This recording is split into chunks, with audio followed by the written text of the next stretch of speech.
어떤 관청에 어떤 관리 한 사람이 근무하고 있었다. 만년 9급 글쟁이들이 9급 관리를 조소하고 풍자하기를 좋아한다는 것은 이미 널리 알려진 사실이다. 성은 바시마 치킨. 이 집안 사람들은 모두 장화를 신고 다녔다. 바시마크 구두 단화. 이름은 아카키 에비치. 이름을 이렇게 지은 특별한 사정이 있었다. 준비해 놓은 이름들이 모키, 소스시, 호즈다자트, 트리필리처럼 하나같이 이상하고 마음에 들지 않아 아버지의 이름을 그대로 물려받았기 때문이었다. 세례를 받을 때 아이는 잔뜩 찌푸리면서 울어댔다. 나중에 구급관리가 되리라는 것을 그때부터 직감했는지도 모른다. 사람들에게 무시당하며 오로지 서류 정서일에만 열심이던 그에게 어느 마음씨 착한 국장은 보다 중요한 일을 맡기라고 명령한 적이 있었다. 장기 근속을 표창하려고. 새로 맡겨진 일은 이미 작성된 서류를 기초로 하여 다른 관청에게 보낼 보고서를 만드는 것이었다. 별다른 것은 아니었지만 그는 연신 땀을 뻘뻘 흘리면서 계속 손수건으로 이마를 닦고 있었다. 그러더니 마침내 비명을 지르며 이 일은 도저히 안 되겠습니다. 저는 역시 서류 정서를 하는 것이 훨씬 더 편합니다.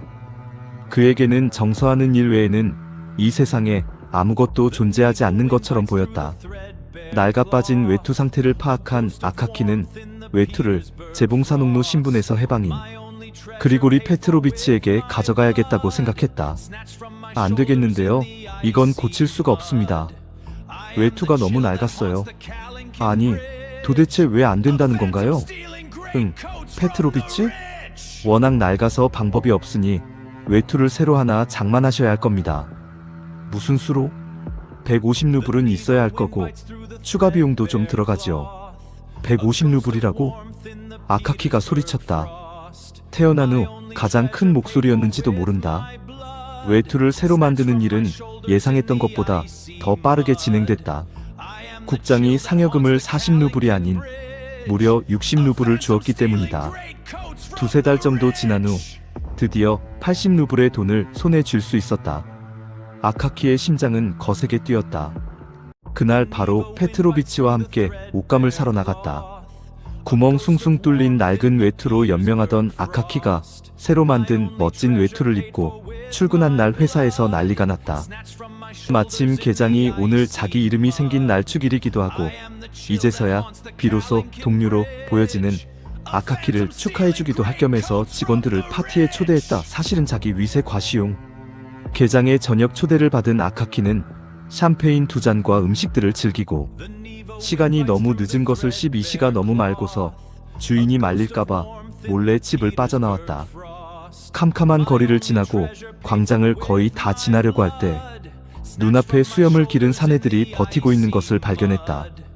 세차게 뛰어가려는 순간 야, 이건 내 외투잖아. 사람 살려. 아카키는 외투가 벗겨지고 무릎을 차인 것까지는 알 수 있었으나 그 뒤는 눈 위에 나동그라진 채 아무것도 느끼지 못했다.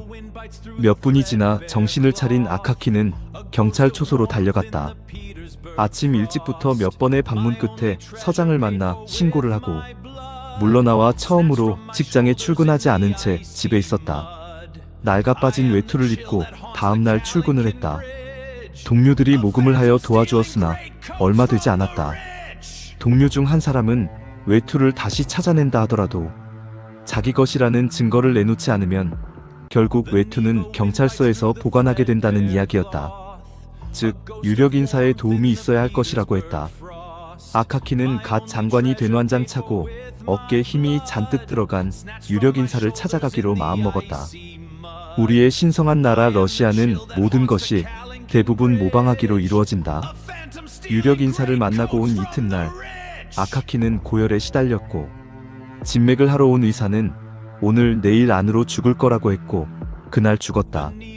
아무에게도 인정받지 못한 인생에 대한 보상이라도 받으려는 듯 그는 죽은 뒤 한개월 동안이나 요란한 소동을 일으켰다.